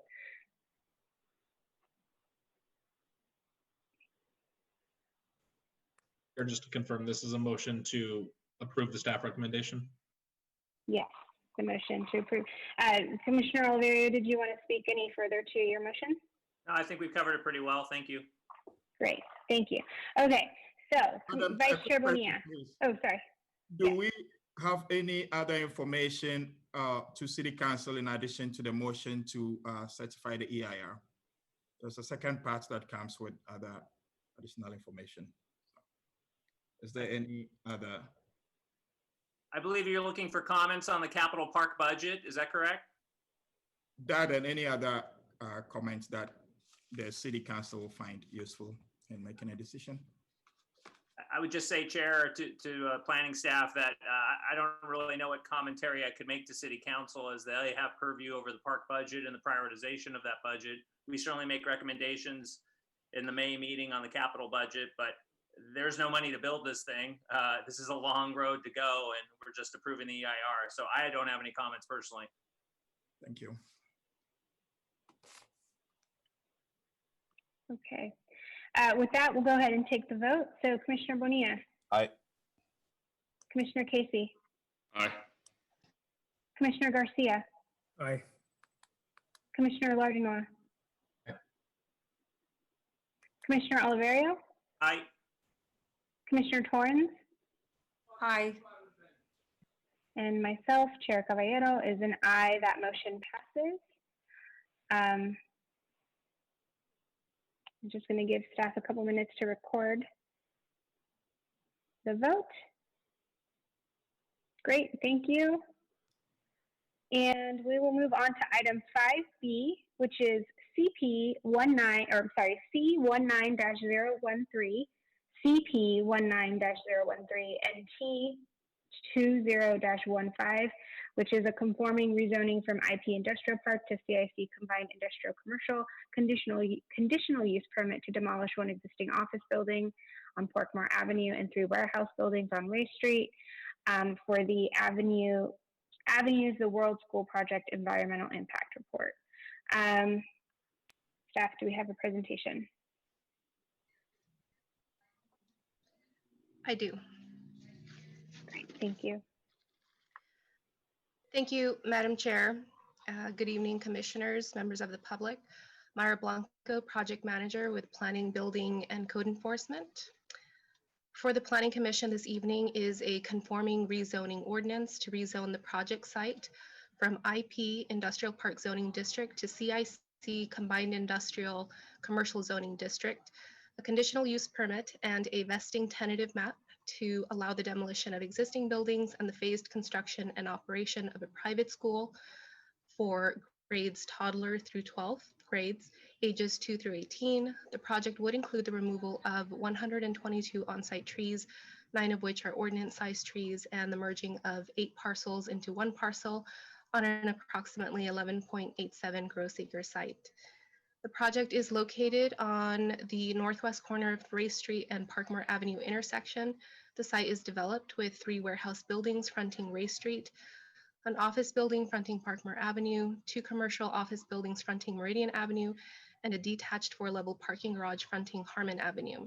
The project site is adjacent to a commercial office building on the north and residential uses to the northwest of the site. Other uses near the site include a commercial shopping center, multifamily residential to the north and east, a motorcycle dealership to the north, a private school to the southeast, and a commercial office building to the south. Further south is Interstate 280. The Valley Transportation Authority Green Line light rail line is also located along the southeast corner of the site. The project site has a general plan designation of combined industrial commercial. This designation allows a significant flexibility for the development of a varied mixture of compatible commercial and industrial uses. The project includes an application to rezone the project site from IP Industrial Park Zoning District to the CIC Combined Industrial Commercial Zoning District, which would be in conformance with the designation pursuant to Municipal Code Section 20.120.110. The CIC zoning district requires a conditional use permit for private elementary and secondary school and daycare center uses. As such, the subject conditional use permit, CP 19-013, before you this evening would allow the phased construction and operation of a private school in 4 main phases. At full build out, the maximum school enrollment would be 2,744 students and 480 faculty and staff. The campus development would include the adaptive reuse of some existing buildings and new construction, resulting in a total of 7 buildings, including classrooms, a theater, gymnasium, and aquatic center, administrative space, and a sports field. On July 18, 2019, the city hosted a community meeting in conformance with the public outreach policy. Comments at the community meeting were made with respect to the timeline for planning and building permits, school operation and traffic circulation, and traffic impacts to the general community. These have all been addressed in the staff report. Since posting of the draft ordinance, resolutions and staff report, additional comments and letters in support of the project have been submitted. These have also been made available to the Commission. As analyzed in the hearing documents, the project is consistent with the general plan land use designation and the goals and policies within the general plan. Additionally, the project is consistent with the combined industrial commercial zoning district, commercial and industrial design guidelines, and city council policies, including city council policy 6-14, the guidelines for childcare. The city of San Jose, as the lead agency for the proposed project, prepared a draft environmental impact report, or DEIR, which was circulated for public review and comment from March 27 to May 10, 2020. A first amendment to the DEIR was prepared that provided responses to public comments submitted during this circulation period and revisions to the text of the DEIR. The First Amendment, together with the DEIR, constitute the final Environmental Impact Report, or FEIR, for the proposed project. Potential environmental impacts to air quality, biological resources, cultural resources, hazardous materials, noise, transportation, and traffic are found to be less than significant with mitigations incorporated. Therefore, staff is recommending that the Planning Commission recommend to the City Council to adopt a resolution certifying the environmental impact report, approve an ordinance rezoning the site from IP Industrial Park Zoning District to CIC Combined Industrial Commercial Zoning District, and adopt a resolution approving a tentative map and conditional use permit subject to the proposed conditions. Planning, Public Works, and Environmental staff are available to answer any further questions. I believe the applicant has 3 speakers to queue, and this concludes staff's report.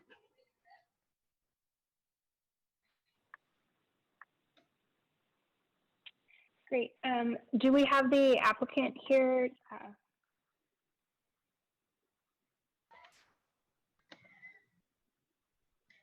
Yes, Ibars Asi will be sharing his screen, and we have 3 speakers, Lloyd Nathan, Ibars Asi, and Laura Worthington Forbes. Okay, and we have 5 minutes for the applicant presentation.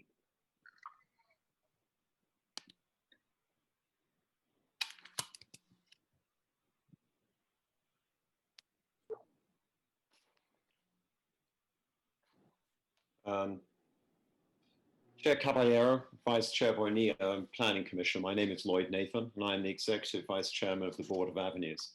I'm delighted to present Avenues Silicon Valley this evening, our 5th global campus to be located at 570 Meridian Avenue. We selected this location because Silicon Valley is a global leader in innovation, and San Jose has an ethos that aligns with our philosophy and mission.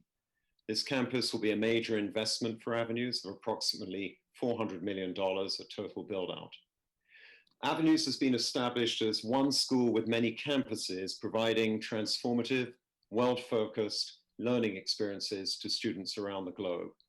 We currently have campuses in New York, Sao Paulo, Shenzhen, and online, educate approximately 3,000 students from ages 2 to 18, and have plans to have a campus in each of the world's leading cities.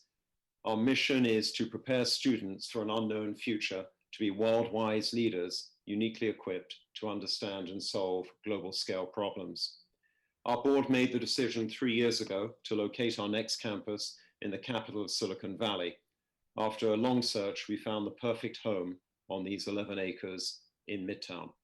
Avenues is deeply committed to compelling urban design and placemaking. Our team has been working for the last 2 years to create a campus master plan, which we believe will help continue the incredible transformation of both Avenues and the Midtown area. We hope the Commission is pleased with our work, and thank you for this opportunity to present to you. I will now turn over to our design team to share some more details. Thank you. Good evening, members of the Planning Commission. I'm Aybar Saşçı with Efficiency Lab for Architecture. It has been my pleasure to help create the Avenue Silicon Valley campus design. I'd like to present to you the project through its phases. Let's start with today. Here's an aerial view of the existing site with the designated buildings as you see. First phase would be phase 1A, would include the adaptive reuse of 2 floors of the existing 570 Meridian building. As part of phase 1B would include the demolition of the highlighted buildings in this slide, Ray Street warehouses and 1401 Parkmore Avenue building.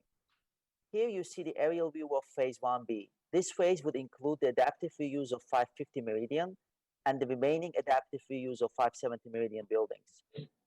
A new portal structure will be constructed between them, connecting both buildings, as well as creating a covered outdoor space for the campus. Building 4, the gymnasium building, will define the east-west pedestrian axis of the master plan, the campus walk. Site improvements will include a sports field and playgrounds along Meridian Avenue. Here is a view of Building 4, the campus walk, and you can see the portal structure at the background. And this is a view along Meridian Avenue showing the integration of the portal with the two existing buildings.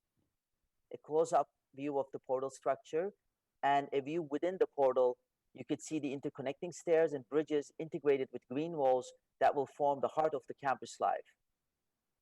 Phase 2 would include the construction of an academic building defining the eastern edge of the sports field.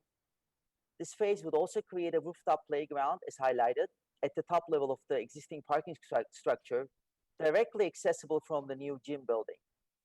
Here is the view of the academic building from the sports fields. And phase 3 of the project would include the expansion of building 4, which would house the expansion of gym facilities and our aquatic center. Building 5 along West Street will be the performing arts building. Here's a West Street view of the performing arts building showing the pedestrian and bike-friendly streetscape. And another view looking through to the campus. Here you can see the Meridian Avenue portal through the West Street, which bookends the campus wall. The fourth and final phase of the project would include the construction of 12-story academic building, and you can see this landmark building anchored in the corner of Ray Street and Parkman Avenue, an overall vision of the project. And I will thank you very much. I'll pass it on to Laura. Good evening, members of the Planning Commission. I'm Laura Worthington Forbes, and I've been working very closely with city staff to coordinate the project entitlements. I'd like to highlight just a few key considerations. At first, the project's entirely consistent with and implements all applicable general plan goals and policies. And following a comprehensive CEQA analysis, there are no related significant and avoidable impacts. Further, the applicant has agreed to all the conditions of approval, will be implementing a progressive transportation demand management plan and a rigorous trip cap to minimize trips. And the project will also assist the city in accelerating some very necessary street upgrades to improve pedestrian and bike safety. And finally, the project will advance the city's economic growth policies by generating collectively just over 1,000 jobs. And with these points in mind, Avenues respectfully request the Planning Commission recommend the City Council approve all staff's recommended actions to approve the project. This really concludes our short presentation, and our team is available to answer any further questions the Planning Commission may have in more detail. Thank you. Thank you. We'll move on to the public comment portion, and I believe that I did not open the public hearing, so I apologize for that. And we'll move on to public comment. Each speaker will have 2 minutes. Okay, our first is Eddie. Eddie, you are unmuted. Please unmute yourself and begin to speak. Good evening, members of the Planning Commission. My name is Eddie Trong, Director of Government Relations at the Silicon Valley Organization. We're the region's Chamber of Commerce, representing the interests of over 1,200 businesses in the region. First of all, I want to share my organization's very strong support of the Avenues World School Project. We recognize the value of having such a unique educational opportunity for children aged preschool to 12th grade come to San Jose. Avenues is one school with many campuses providing transformative, world-focused learning experiences to students around the globe. The SVO coordinated very closely with Avenues in the early stages of the project design and the development at the Midtown location. And we are very pleased with the campus master plan that the school has created. The urban design on one of the last large infill sites in this part of the city will facilitate the continued progress of this neighborhood, which will make it more safe, walkable, and resident-friendly. The campus also is a major investment that will benefit San Jose neighbors. Avenues will employ more than 450 teachers and staff to educate 2,700 students who, along with their families, will bring vital economic support for local businesses in the area, a key consideration of our support. The SVO looks forward to formally welcoming Avenues when it opens, and we request that the Planning Commission and the City Council approve the conforming rezoning, the conditional use permit, tentative map, and the final EIR for the school. Thank you for your consideration of my comments. Thank you. Next, we have James Rincon. You are unmuted. Please unmute yourself and begin to speak. Hi, thank you for your time. My name is James, and I am currently the chair of the District 6 Leadership Group, comprised of the different neighborhood associations in District 6. I was also president of the Buena Vista Neighborhood Association, which is the closest neighborhood association to the school. And we voted to endorse this project. We feel that it's going to be positive both economically and as a civic, it'll have economic and civic spillovers to the neighborhood and the urban village. Jobs were already mentioned. And one of the things that I've seen is that across the street from this new campus is Basis School. And I've actually seen students walk across the street and take light rail. So it's possible that, that the light rail will get more use from it. But more importantly, we see them as an advocate partner for improving our community, both as an asset to the neighborhood and to the urban village. Additionally, I'd like to point out that the architecture is phenomenal, considering that they are working with a lot of what is already there. So it's not only aesthetically pleasing, but also environmentally pleasing. Thanks for your time.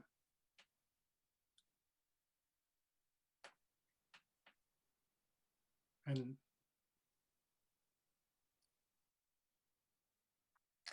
Okay, next we have Sandra. You are unmuted. Please unmute yourself and begin to speak. Hi, this is Sandra and Scott Weber. I've got my husband here. We're residents of District 6. Our kids grew up in Singapore. We were in a situation kind of similar to this. We were over there for 16 years, lived close to a school of similar caliber. And two things of note is that notice that this is a one application, global application. So you probably will have exchange students. A lot of our exchange students at that school like to live very close to the school with teachers or whatnot. Teachers like to live close to the school. We actually also like to live close to the school. The other thing that we noticed was the community benefit.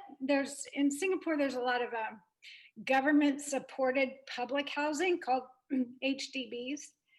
And they benefited as well. When the school came in, there was a lot of spillover into, I would say, what we have is hawker centers. So it's coffee shops and whatnot.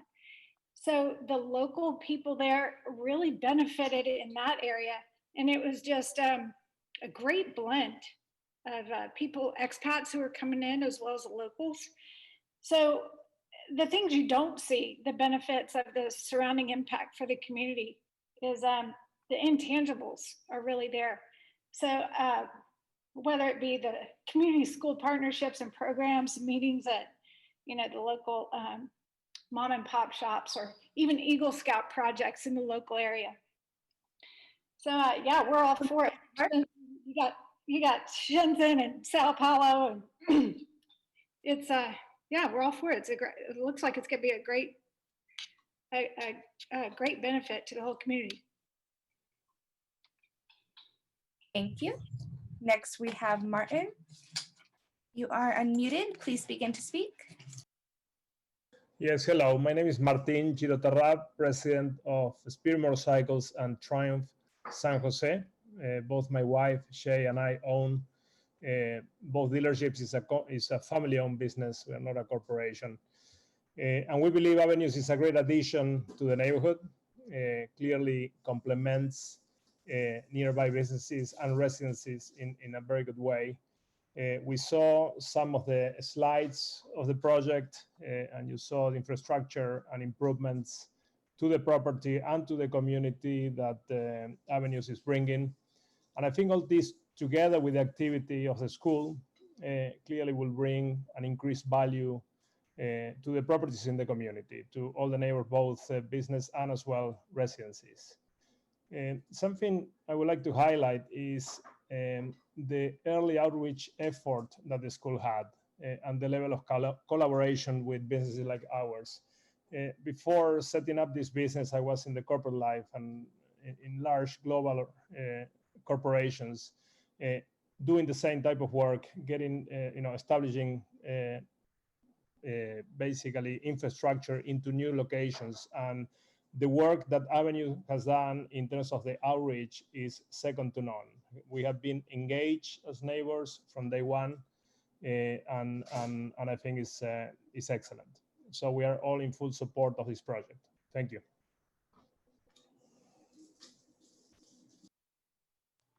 Thank you. Next, we have John and Marisol Leyva. I'm not sure which one is speaking first. Go ahead and unmute yourself and begin to speak.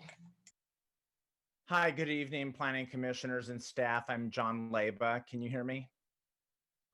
Yes. Okay. I'm a former planning commissioner and former president and board member of the Buena Vista Neighborhood Association, whose eastern border is Meridian Avenue, the western edge of the project site. Like Mr. Rincon, I was also chair of the District 6 leadership group for a time. I'm speaking for myself this evening. I believe I voted for the CIC conversion of some of these parcels when I was on the Planning Commission in 2018.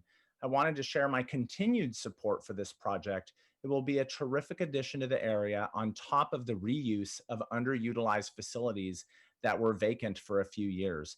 The applicant and the consultants did a terrific job of outreach to neighbors, neighborhood associations, and community leaders.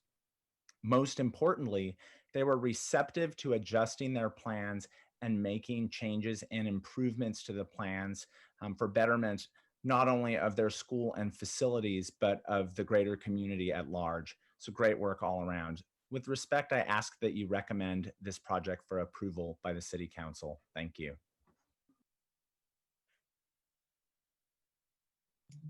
Thank you, John. And I believe that concludes our speakers. Great, thank you. At this time, I'd like to see if any of the commissioners have any questions for the applicant before we bring them back up to speak for 5 more minutes. Commissioner Torrens.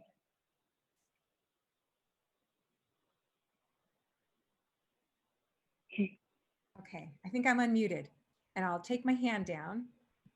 All right, thank you, Chair, for letting me ask my question. So this sounds like an amazing project for this area, and there's so many things I really love about it. As a mother of 4 children, private school was definitely something out of my reach. I'm a teacher, my husband's a teacher, and so this would be the kind of school we would dream of sending our kids to, but couldn't. And I know there are many others in the community that this would be out of reach of. So I know you've done a lot of work to communicate with the neighbors, the neighborhood associations, the business community. But what types of things does your school do to create equity for those in the community who could never pay for the kind of tuition that would be needed for a school like this? And that is my question. I will address that to the applicants, please. Chair, I think we need to activate Lloyd Nathan again, who's the best person to answer this question. It's Sean Morley, by the way. I'm one of the team members who's going to be responding to questions. Yes, and I see Lloyd has his hand up, so I think that hopefully Danielle is unmuting him. Thank you. Wonderful.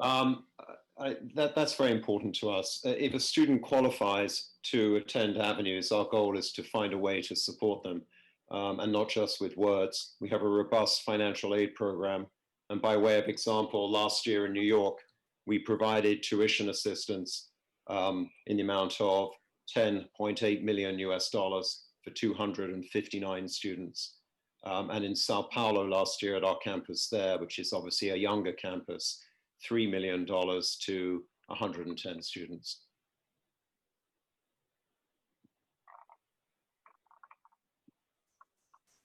Thank you, Lloyd, for that. And so what would students need to do to qualify? What kind of testing and things are used to earn those scholarships? The same as any other student. We have different admissions processes depending on the grade.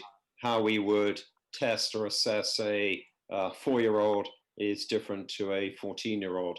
But the tests are no different. They're identical. Our admissions team are not looking at someone's net worth. And then if they pass those tests and are recommended for admission, then financial aid is available, and that's run by a separate department. Thank you very much, and I yield the floor. Thank you, Commissioner Torrance. Commissioner Lardinois. Thank you. So I read the staff report and there was a mention that this qualifies as a large project, so public engagement process was required. And I'm curious, I don't know if this is more a question for staff or for the applicant. Was there any negative feedback from the public during that engagement process, and what, if any, thing was done to respond to it or to modify the project? This is Sean Morley. I can answer on behalf of the applicant, although I think Myra Blanco may want to speak first on behalf of staff on that question. Yes, this is Myra Blanco, project manager.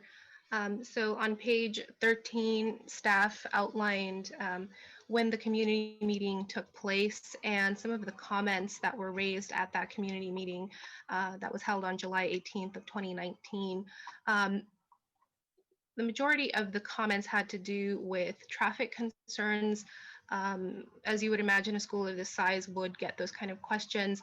So I would defer to the traffic analysis that was prepared for the project. Those were all analyzed in the environmental document, and the impacts were found to be less than significant. If there are additional questions on the traffic analysis, we do have staff that can answer those questions.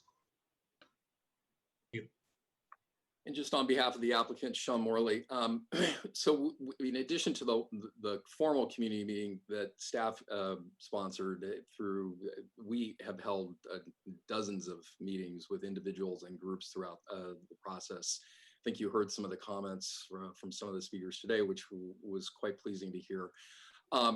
We really haven't had any identified opposition per se. We addressed a number of questions as Myra raised during the process, and to fine tune the design and then address some off-site issues.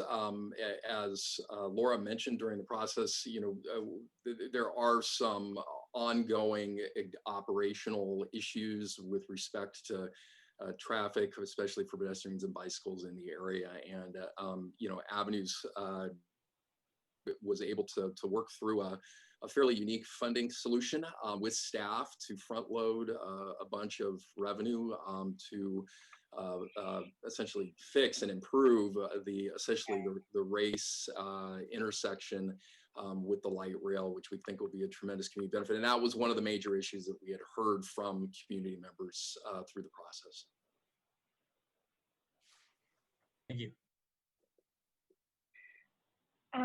So I have a couple of questions. The first one is that Laura mentioned the TDM policies being fairly aggressive. Could you describe a little bit about what Avenues will be doing to support the use of non-car driving, whether it be light rail, you're fairly close to a light rail station, public transit or bike, and then also can you discuss any improvements to the area's bike lanes? I did notice that you have 642 parking spaces and 751 bicycle parking, assuming many students will be riding their bikes, as was mentioned throughout the presentation. So if you could address those 2 points, that would be great. Laura is probably the best one to answer that question. Laura, are you active? If we could activate. Looks like she's muted. Laura Worthington with Public Works as well. I can help answer some of those questions. Can you, I was going to say, unmuted? Oh, Laura's unmuted. Okay, thank you. Yes, let me dive into those. So first of all, we have a very aggressive trip cap. So we're minimizing 2/3 of our AM peak hour trips just with the trip cap alone. And then on top of that, as part of a very progressive TDM program, we're including a commute trip reduction marketing and educational campaign. And really what that means is that we're promoting the use of transit, shared rides, walking and bicycling through that 2DM coordinator that we'll have on an annual basis and monitoring monthly and weekly use. We also have an aggressive school carpool program. One of the things that we looked at very carefully in coordination with the traffic engineers as well to minimize the amount of congestion on the site at any time is a staggered start time for each of the lower grades and the upper grades. And then a couple of other things in terms of incorporating the measures to reduce someone's opportunity to get in a single occupant vehicle. I mean, we really want to encourage the use of transit through subsidized transit passes and then a free shuttle program. As we ramp up our school operations, we'll be providing shuttle service between the school and areas with the highest concentration of student residences. And then with respect to bikes, we're going to have bike storage on site and a bike sharing program. Those are just a few of the options under the TDM program. Sean mentioned that we have an offsite improvement program. And I think one of the important things to note here is that the city, in collaboration with VTA and with the CPUC, has really been prioritizing a plan line for that whole area. And we are going to accelerate some of the funds to make some pretty significant pedestrian and bicycle improvements, particularly at the intersection of Ray Street and Parkmore. And what that means is we're really creating an opportunity to separate the conflicts between pedestrians, between bicycles, between vehicles, and the transit operations right now. So we feel like this is an important attribute and community benefit to the area as a whole, and will really serve to enhance the environment for transit users.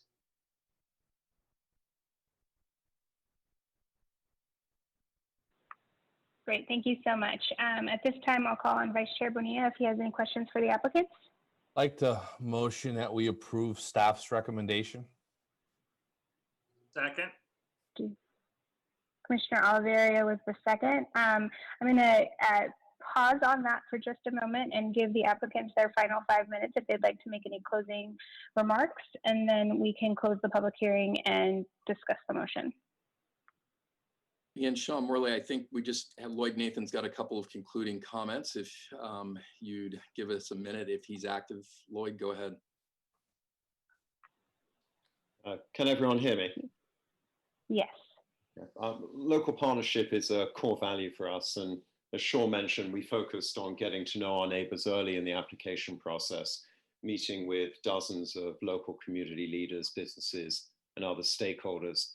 We would especially like to thank the Buena Vista Neighborhood Association, District 6 Neighborhood Leaders Group, CMT San Jose, and Innovate Public Schools for formally endorsing our project. And we thank Midtown Connections, Imwale Properties, and Spirit Motorcycles San Jose, some of our closest neighbors, for collaborating with us so helpfully. We would also like to personally thank the incredibly professional staff in planning, building, and code enforcement, including the SEQA team, Public Works, Transportation, Environmental Services, Fire, and Economic Development, for working with us over the last several years. Even through the COVID crisis, they worked tirelessly to keep the entitlements process moving forward. I thank the Planning Commission again for hearing us, and I will now ask Laura and Ibars to make any concluding comments. Thank you, Lloyd. Can you hear me? Great. I have no additional comments, but we would like to simply reiterate our request that the Planning Commission recommend to the City Council approval of the staff's recommendation actions to approve the project. And we thank you all for your time and consideration this evening.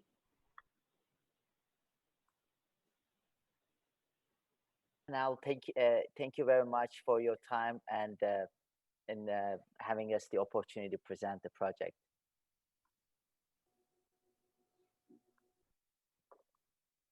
Wonderful. So that concludes the public hearing portion. And do we have any discussion on the motion to approve the staff recommendation, which was made by Vice Chair Bonilla and seconded by Commissioner Oliverio?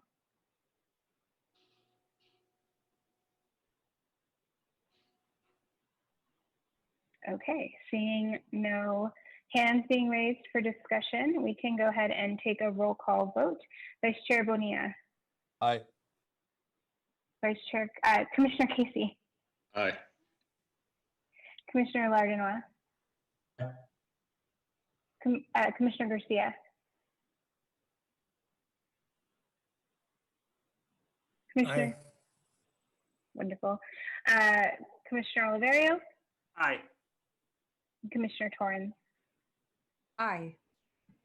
And I am also an aye as the chair. Staff, if you want to show the vote.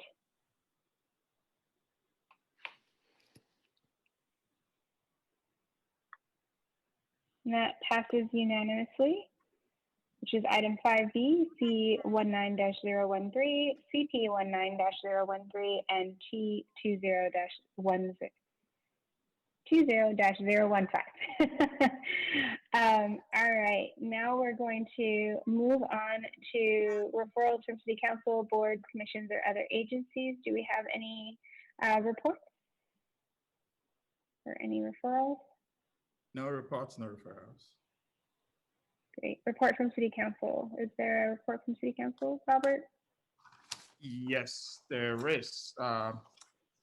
September 15th, 2 items were approved. This is a conforming rezoning of certain real property at 931 Meridian Avenue that was approved, an amendment to the city zoning ordinance with regards to accessory dwelling units and the requirements for daycare center uses. That was also approved. Yesterday, September 22nd, the audit of development fees, which is work in progress, the report was approved by City Council. And then the citywide residential anti-displacement strategy was also approved. That's it.